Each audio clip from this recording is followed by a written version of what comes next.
اللهم صل على سيدنا محمد وعلى آلہ وصحبہ دعوت ہدایت کی ایک ہنسی شفق لے کر میرے مصطفیٰ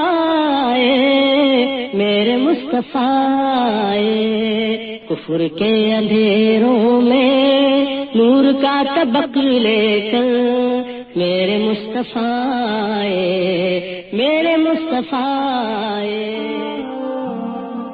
الرحیق المختوم ایپیسوڈ 34 فریقین کے مقتولین۔ یہ معرکہ مشرکین کی شکست فاش اور مسلمانوں کی فتح مبین پر ختم ہوا، اور اس میں 14 مسلمان شہید ہوئے، 6 مہاجرین میں سے اور 8 انصار میں سے، لیکن مشرکین کو بھاری نقصان اٹھانا پڑا۔ ان کے 70 آدمی مارے گئے اور 70 قید کیے گئے، جو عموماً قائد، سردار اور بڑے بڑے سربراہ حضرات تھے۔ خاتمہ جنگ کے بعد رسول اللہ صلی اللہ علیہ وسلم نے مقتولین کے پاس کھڑے ہو کر فرمایا، تم لوگ اپنے نبی کے لیے کتنا برا کنبہ اور قبیلہ تھے، تم نے مجھے جھٹلایا جبکہ اوروں نے میری تصدیق کی، تم نے مجھے بے یار و مددگار چھوڑا جبکہ اوروں نے میری تائید کی، تم نے مجھے نکالا جبکہ اوروں نے مجھے پناہ دی۔ اس کے بعد آپ نے حکم دیا اور انہیں گھسیٹ کر بدر کے ایک کنویں میں ڈال دیا گیا۔ حضرت ابو طلحہ سے روایت ہے کہ نبی صلی اللہ علیہ وسلم کے حکم سے بدر کے روز قریش کے 24 بڑے بڑے سرداروں کی لاشیں بدر کے ایک گندے خبیث کنویں میں پھینک دی گئیں۔ آپ صلی اللہ علیہ وسلم کا دستور تھا کہ آپ جب کسی قوم پر فتح یاب ہوتے تو 3 دن میدان جنگ میں قیام فرماتے تھے۔ چنانچہ جب بدر میں 3را دن آیا تو آپ صلی اللہ علیہ وسلم کے حسب الحکم آپ کی سواری پر کجاوا کسا گیا۔ اس کے بعد آپ پیدل چلے اور پیچھے پیچھے صحابہ اکرام بھی چلے، یہاں تک کہ آپ کنویں کی باڑ پر کھڑے ہو گئے۔ پھر انہیں ان کا اور ان کے باپ کا نام لے لے کر پکارنا شروع کیا، اے فلاں بن فلاں اور اے فلاں بن فلاں، کیا تمہیں بات خوش آتی ہے کہ تم نے اللہ اور اس کے رسول کی اطاعت کی ہوتی، کیونکہ ہم سے ہمارے رب نے جو وعدہ کیا تھا اسے ہم نے برحق پایا، تو کیا تم سے تمہارے رب نے جو وعدہ کیا تھا اسے تم نے برحق پایا؟ حضرت عمر رضی اللہ عنہ نے عرض کی، یا رسول اللہ، آپ ایسے جسموں سے کیا باتیں کر رہے ہیں جن میں روح ہی نہیں؟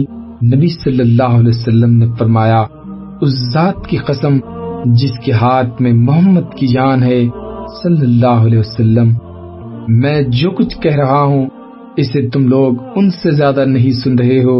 ایک اور روایت میں ہے کہ تم لوگ ان سے زیادہ سننے والے نہیں، لیکن یہ لوگ جواب نہیں دے سکتے۔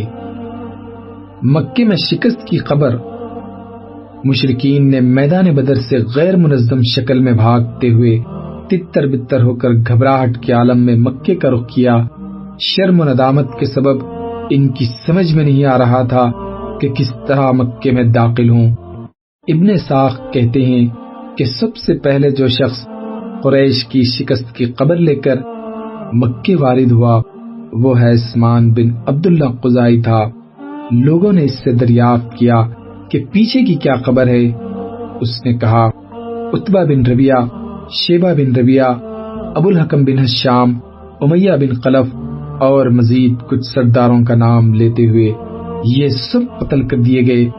جب اس نے مقتولین کی فہرست میں اشراف قریش کو گنانا شروع کیا تو صفوان بن امیہ نے، جو حتیم میں بیٹھا تھا، کہا، اللہ کی قسم اگر یہ ہوش میں ہے تو اس سے میرے متعلق پوچھو۔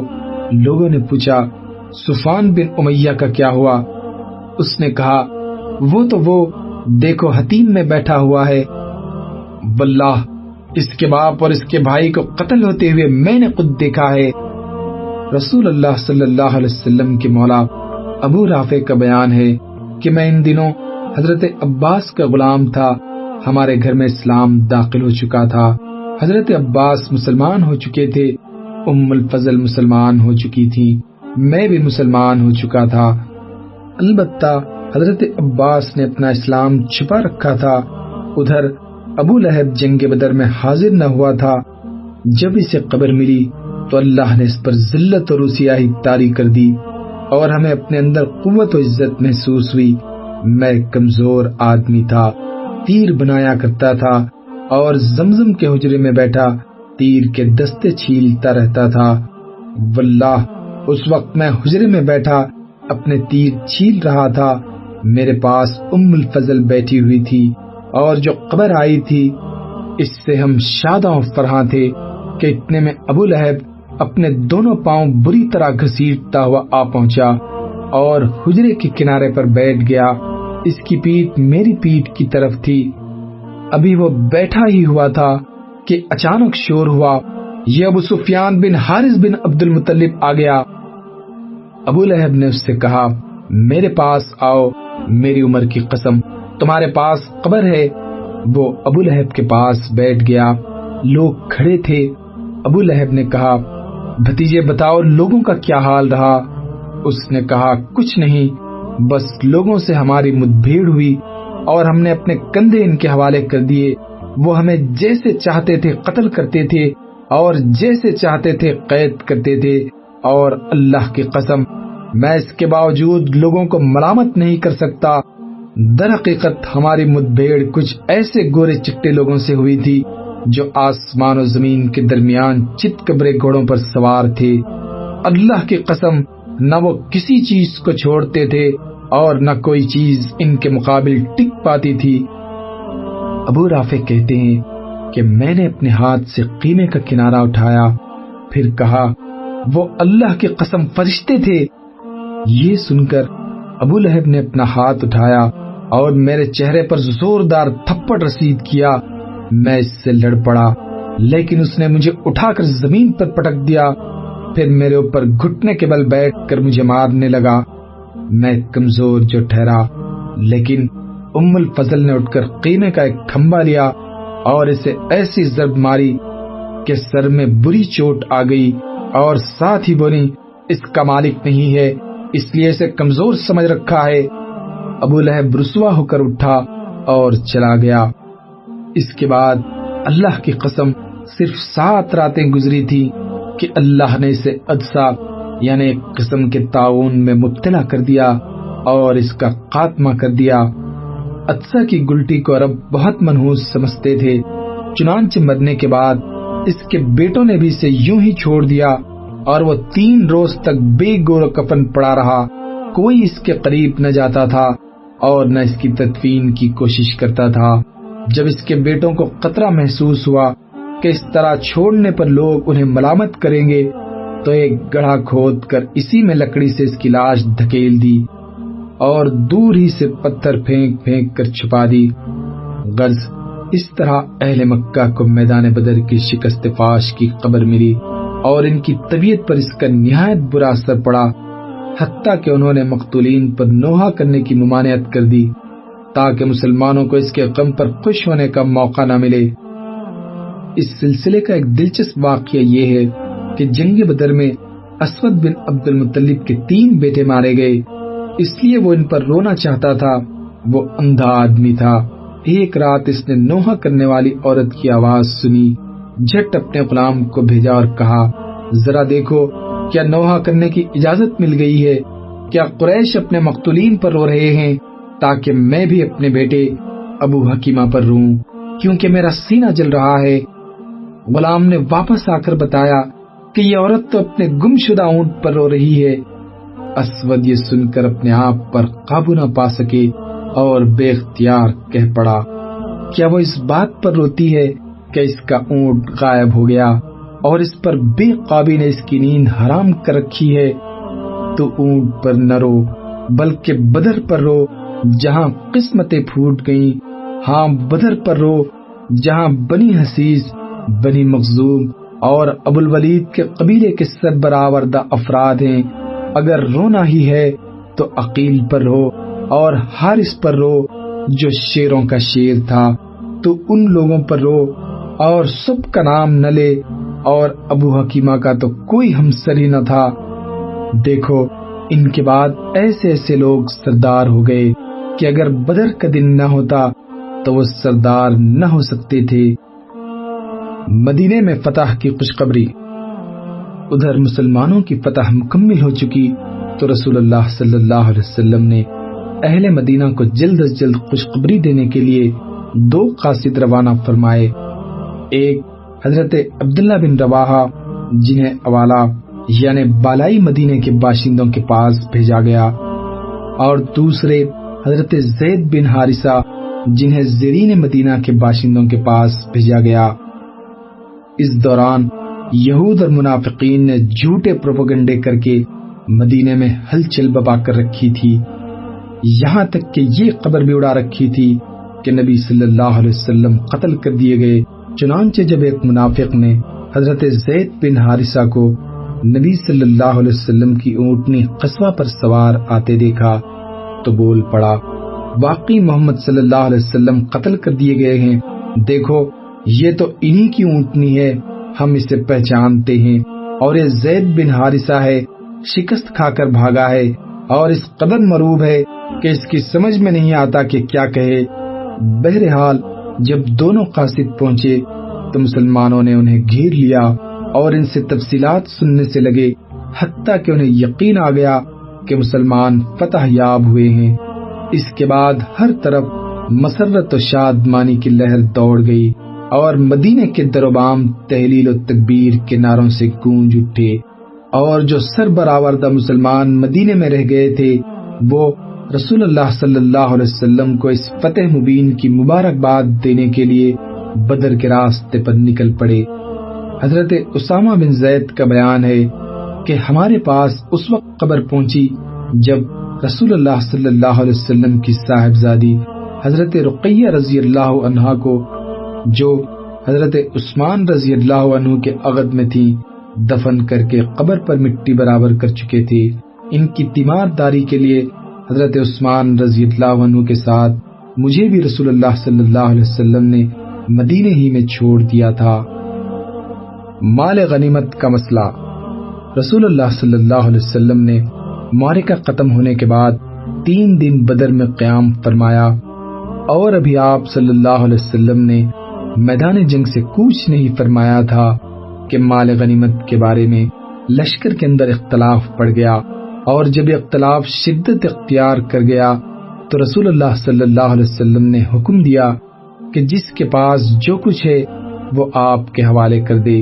صحابہ اکرام نے اس حکم کی تعمیل کی، اور اس کے بعد اللہ نے وحی کے ذریعے اس مسئلے کا حل نازل فرمایا۔ حضرت عبادہ بن صامت کا بیان ہے کہ ہم لوگ نبی صلی اللہ علیہ وسلم کے ساتھ مدینے سے نکلے اور بدر میں پہنچے، لوگوں سے جنگ ہوئی اور اللہ نے دشمن کو شکست دی۔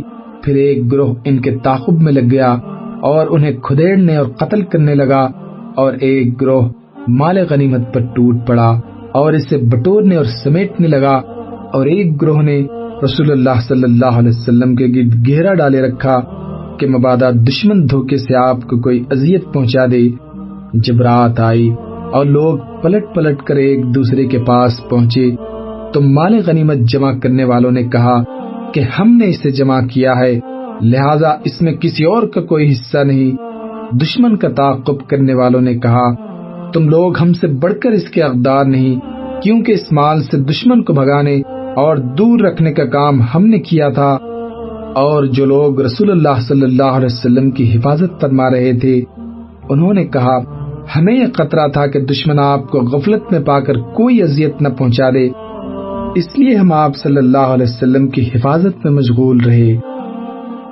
اس پر اللہ نے آیت نازل فرمائی یسألونک عن الانفال قل الانفال للہ ورسولہ فاتقوا اللہ واصلحوا ذات بینکم وَأَطِیعُوا اللَّهَ وَرَسُولَهُ إِن كُنتُم مُؤْمِنِینَ۔ لوگ آپ سے مال غنیمت کے متعلق پوچھتے ہیں، کہہ دو غنیمت اللہ اور رسول کے لیے ہے، پس اللہ سے ڈرو اور اپنے باہمی تعلقات کی اصلاح کر لو اور اللہ اور اس کے رسول کی اطاعت کرو اگر واقعی تم لوگ مومن ہو۔ اس کے بعد رسول اللہ صلی اللہ علیہ وسلم نے مال غنیمت کو مسلمانوں کے درمیان تقسیم فرما دیا۔ اسلامی لشکر مدینے کی راہ میں رسول اللہ صلی اللہ علیہ وسلم 3 روز بدر میں قیام فرما کر مدینے کے لیے چل پڑے۔ آپ کے ہمراہ مشرک قیدی بھی تھے اور مشرکین سے حاصل کیا ہوا مال غنیمت بھی آپ صلی اللہ علیہ وسلم نے حضرت عبداللہ بن کعب کو اس کی نگرانی سونپی تھی۔ جب آپ وادی صفرا کے درے سے باہر نکلے تو درے اور نازیہ کے درمیان ایک ٹیلے پر پڑاؤ ڈالا اور وہیں قمص 5واں حصہ علیحدہ کر کے باقی مال غنیمت مسلمانوں پر برابر تقسیم کر دیا، اور وادی صفرا ہی میں آپ صلی اللہ علیہ وسلم نے حکم صادر فرمایا کہ نضر بن حارث کو قتل کر دیا جائے۔ اس شخص نے جنگ بدر میں مشرکین کا پرچم اٹھا رکھا تھا اور یہ قریش کے اکابر مجرمین میں سے تھا۔ اسلام دشمنی اور رسول اللہ صلی اللہ علیہ وسلم کی ایذا رسانی میں حد درجے بڑا ہوا تھا۔ آپ صلی اللہ علیہ وسلم کے حکم پر حضرت علی نے اس کی گردن مار دی۔ اس کے بعد آپ صلی اللہ علیہ وسلم عرق الزبیہ پہنچے تو عقبہ بن ابی معیط کو قتل کا حکم صادر فرمایا۔ یہ شخص جس طرح رسول اللہ صلی اللہ علیہ وسلم کو ایذا پہنچایا کرتا تھا، اس کا کچھ ذکر پیچھے گزر چکا ہے۔ یہی شخص ہے جس نے رسول اللہ صلی اللہ علیہ وسلم کی پیٹھ پر نماز کی حالت میں اونٹ کی اوج ڈالی تھی، اور اسی شخص نے آپ کی گردن پر چادر لپیٹ کر آپ صلی اللہ علیہ وسلم کو قتل کرنا چاہا تھا، اور اگر ابو بکر بر وقت نہ گئے ہوتے تو اس نے اپنی دانست میں تو آپ کا گلا گھونٹ کر ہی مار ڈالا تھا۔ جب نبی صلی اللہ علیہ وسلم نے اس کے قتل کا حکم صادر فرمایا تو کہنے لگا، اے محمد، بچوں کے لیے کون ہے؟ آپ نے فرمایا، آگ۔ اس کے بعد حضرت عاصم بن ثابت انصاری نے، اور کہا جاتا ہے کہ حضرت علی نے اس کی گردن مار دی۔ جنگی نقطہ نظر سے ان دونوں طاغوتوں کا قتل کیا جانا ضروری تھا، کیونکہ یہ صرف جنگی قیدی نہ تھے بلکہ جدید اصطلاح کی روح سے جنگی مجرم بھی تھے۔ تہنیت کے وفود۔ اس کے بعد آپ صلی اللہ علیہ وسلم مقام روحہ پہنچے تو ان مسلمان سربراہوں سے ملاقات ہوئی جو دونوں قاصدوں سے فتح کی بشارت سن کر آپ کا استقبال کرنے اور آپ کو فتح کی مبارکباد پیش کرنے کے لیے مدینہ سے نکل پڑے تھے۔ جب انہوں نے مبارک پیش کی تو حضرت سلمہ بن سلامہ نے کہا، آپ لوگ ہمیں کاہے کی مبارکباد دے رہے ہیں؟ ہمارا ٹکراؤ تو اللہ کی قسم گنج سر کے بوڑھوں سے ہوا تھا جو اونٹ جیسے تھے۔ اس پر رسول اللہ صلی اللہ علیہ وسلم مسکرا کر فرمایا، بھتیجے، یہی لوگ سربراوردگان قوم تھے۔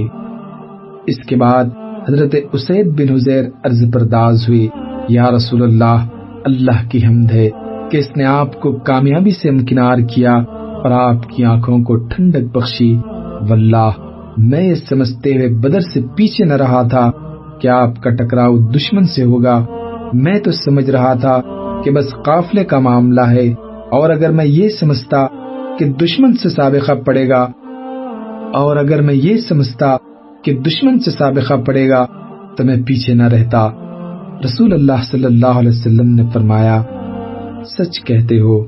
اس کے بعد آپ صلی اللہ علیہ وسلم مدینہ منورہ میں اس طرح مظفر و منصور داخل ہوئے کہ شہر اور گرد و بیش کے سارے دشمنوں پر آپ کی دھاک بیٹھ چکی تھی۔ اس فتح کے اثر سے مدینے کے بہت سے لوگ حلقہ بگوش اسلام ہوئے، اور اسی موقع پر عبداللہ بن ابی اور اس کے ساتھیوں نے بھی دکھاوے کے لیے اسلام قبول کیا۔ آپ کی مدینہ تشریف آوری کے ایک دن بعد قیدیوں کی آمد ہوئی۔ آپ نے انہیں صحابہ کرام پر تقسیم فرما دیا اور ان کے ساتھ حسن سلوک کی وصیت فرمائی۔ اس وصیت کا نتیجہ یہ تھا کہ صحابہ کرام خود کھجور کھاتے تھے لیکن قیدیوں کو روٹی پیش کرتے تھے۔ واضح رہے کہ مدینہ میں کھجور بے حیثیت چیز تھی اور روٹی خاص سی گراں قیمت۔ قیدیوں کا قضیہ۔ جب رسول اللہ صلی اللہ علیہ وسلم مدینہ پہنچ گئے تو آپ نے صحابہ کرام سے قیدیوں کے بارے میں مشورہ کیا۔ حضرت ابو بکر نے کہا، یا رسول اللہ، یہ لوگ چچیرے بھائی اور کنب قبیلے کے لوگ ہیں، میری رائے ہے کہ آپ ان سے فدیہ لے لیں، اس طرح جو کچھ ہم لیں گے وہ کفار کے خلاف ہماری قوت کا ذریعہ ہوگا، اور یہ بھی متوقع ہے کہ اللہ انہیں ہدایت دے دے اور وہ ہمارے بازو بن جائیں۔ رسول اللہ صلی اللہ علیہ وسلم نے فرمایا، ابن خطاب تمہاری کیا رائے ہے؟ انہوں نے کہا، واللہ میری وہ رائے نہیں ہے جو ابو بکر کی ہے، میری رائے یہ ہے کہ آپ فلاں کو جو حضرت عمر کا قریبی تھا میرے حوالے کر دیں اور میں اس کی گردن ماروں، عقیل بن ابی طالب کو علی کے حوالے کریں اور وہ اس کی گردن ماریں، اور فلاں کو جو حمزہ کا بھائی ہے حمزہ کے حوالے کریں اور وہ اس کی گردن مار دیں، یہاں تک کہ اللہ کو معلوم ہو جائے کہ ہمارے دلوں میں مشرکین کے لیے نرم گوشہ نہیں ہے، اور یہ حضرات مشرکین کے صنادید وائمہ اور قائدین ہیں۔ حضرت عمر رضی اللہ عنہ کا بیان ہے کہ رسول اللہ صلی اللہ علیہ وسلم نے ابو بکر کی بات پسند فرمائی اور میری بات پسند نہیں فرمائی، چنانچہ قیدیوں سے فدیہ لینا طے کر لیا۔ اس کے بعد جب اگلا دن آیا تو میں صبح ہی صبح رسول اللہ صلی اللہ علیہ وسلم اور ابو بکر کی خدمت میں حاضر ہوا، وہ دونوں رو رہے تھے۔ میں نے کہا، اے اللہ کے رسول، مجھے بتائیے آپ اور آپ کے ساتھی کیوں رو رہے ہیں؟ اگر مجھے بھی رونے کی وجہ ملی تو روؤں گا، اور اگر نہ مل سکی تو آپ حضرات کے رونے کی وجہ سے روؤں گا۔ رسول اللہ صلی اللہ علیہ وسلم نے فرمایا، فدیہ قبول کرنے کی وجہ سے تمہارے اصحاب پر جو چیز پیش کی گئی ہے اسی کی وجہ سے رو رہا ہوں۔ اور آپ صلی اللہ علیہ وسلم نے ایک قریبی درخت کی طرف اشارہ کرتے ہوئے فرمایا، مجھ پر ان کا عذاب اس درخت سے بھی زیادہ قریب پیش کیا گیا۔ اور اللہ نے یہ آیت نازل فرمائی، ما كان للنبي ان يكون له اسرى حتى يسقن في الارض تريدون عرض الدنيا والله يريد الاخرة والله عزيز حكيم لولا كتاب من الله سبق لمسكم فيما اخذتم عذاب عظيم۔ کسی نبی کے لیے درست نہیں کہ اس کے پاس قیدی ہوں یہاں تک کہ وہ زمین میں اچھی طرح خون ریزی کر لے۔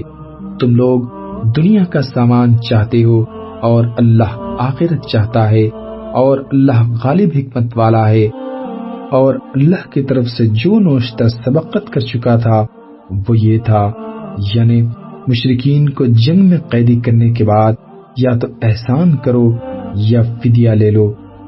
چونکہ اس نوشتے میں قیدیوں سے فدیہ لینے کی اجازت دی گئی ہے، اس لیے صحابہ کرام کو قبول فدیے پر سزا نہیں دی گئی بلکہ صرف سرزنش کی گئی، اور یہ بھی اس لیے کہ انہوں نے کفار کو اچھی طرح کچلنے سے پہلے قیدی بنا لیا تھا۔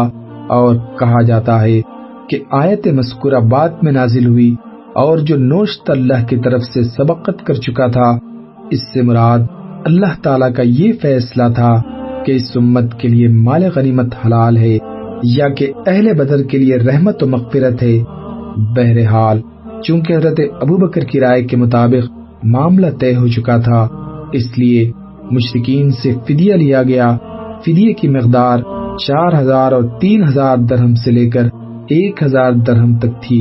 اہل مکہ لکھنا پڑھنا بھی جانتے تھے، جبکہ اہل مدینہ لکھنے پڑھنے سے واقف نہ تھے، اس لیے طے کیا گیا کہ جس کے پاس فدیہ نہ ہو وہ مدینے کے 10 بچوں کو لکھنا پڑھنا سکھا دے۔ جب یہ بچے اچھی طرح سیکھ جائیں تو یہی اس کا فدیہ ہوگا۔ رسول اللہ صلی اللہ علیہ وسلم نے قیدیوں پر احسان بھی فرمایا اور انہیں فدیہ لیے بغیر رہا کر دیا۔ اس فہرست میں مطلب بن حنطب، سیفی بن ابی رفاع اور ابو عزہ جمحی کے نام آتے ہیں۔ آخر اس ذکر کو آئندہ جنگ احد میں قید اور قتل کیا گیا۔ آپ صلی اللہ علیہ وسلم نے اپنے داماد ابو العاص کو بھی اس شرط پر بلا فدیہ چھوڑ دیا کہ وہ حضرت زینب کی راہ نہ روکیں گے۔ اس کی وجہ یہ ہوئی کہ حضرت زینب نے ابو العاص کے فدیے میں کچھ مال بھیجا تھا، جس میں ایک ہار بھی تھا۔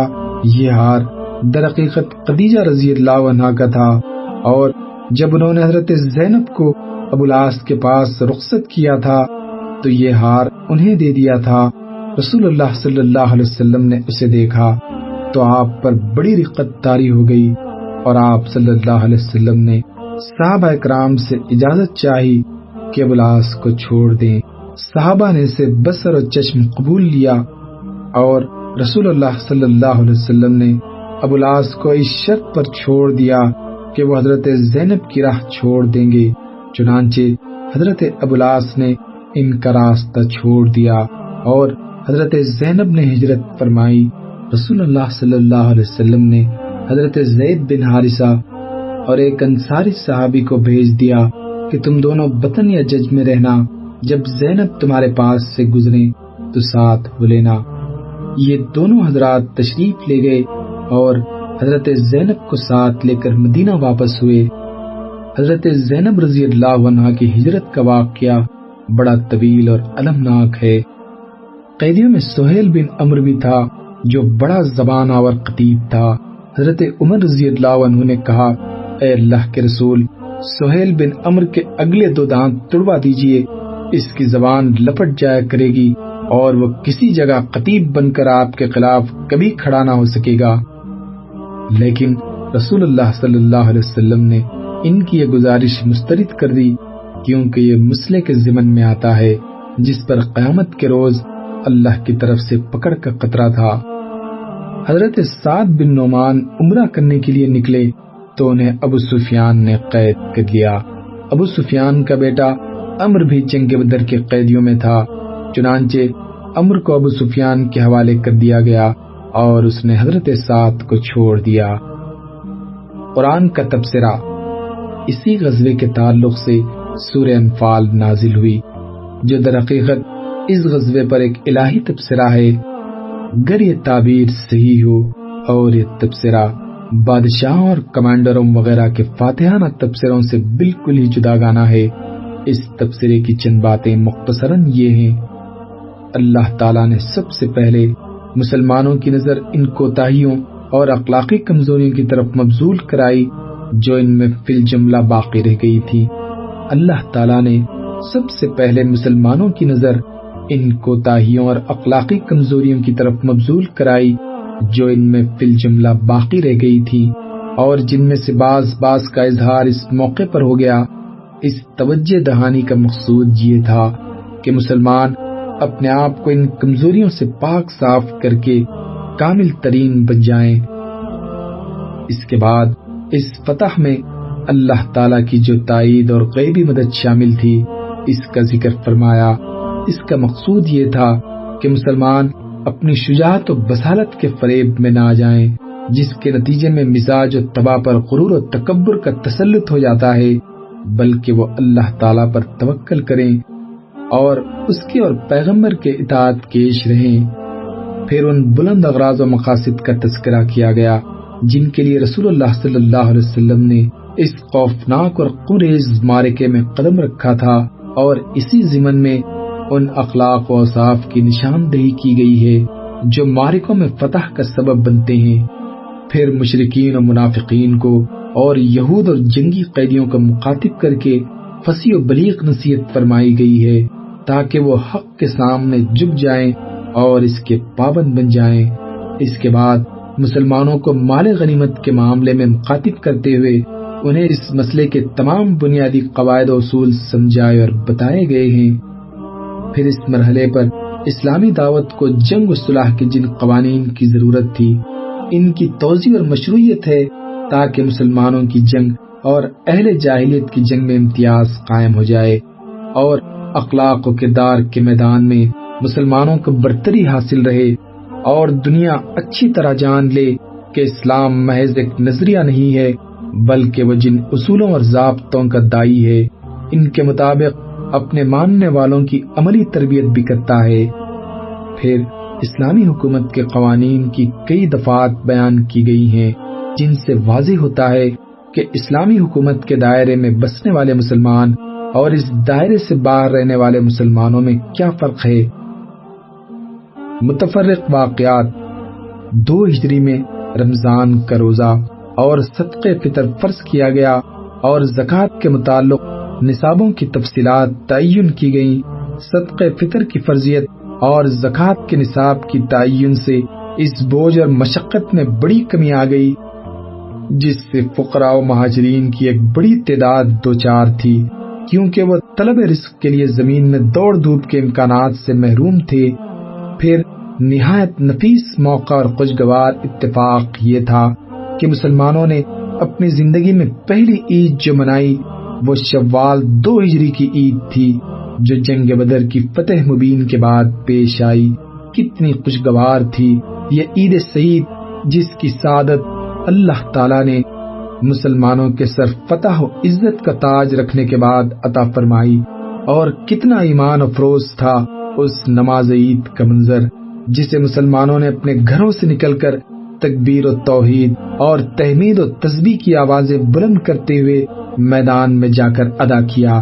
اس وقت حالت یہ تھی کہ مسلمانوں کے دل اللہ کی دی ہوئی نعمتوں اور اس کی ہوئی تائید کے سبب اس کی رحمت اور رضوان کے شوق سے لبریز اور اس کی طرف رغبت کے جذبات سے معمور تھے، اور ان کی پیشانیاں اس کے شکر و سپاس کی ادائیگی کے لیے جھکی ہوئی تھی۔ اللہ تعالیٰ نے اس نعمت کا ذکر اس آیت میں فرمایا ہے، اور یاد کرو جب تم تھوڑے تھے، زمین میں کمزور بنا کر رکھے گئے تھے، ڈرتے تھے کہ لوگ تمہیں اچک لے جائیں گے، بس اس نے تمہیں ٹھکانہ مرحمت فرمایا اور اپنی مدد کے ذریعے تمہاری تائید کی اور تمہیں پاکیزہ چیزوں سے روزی دی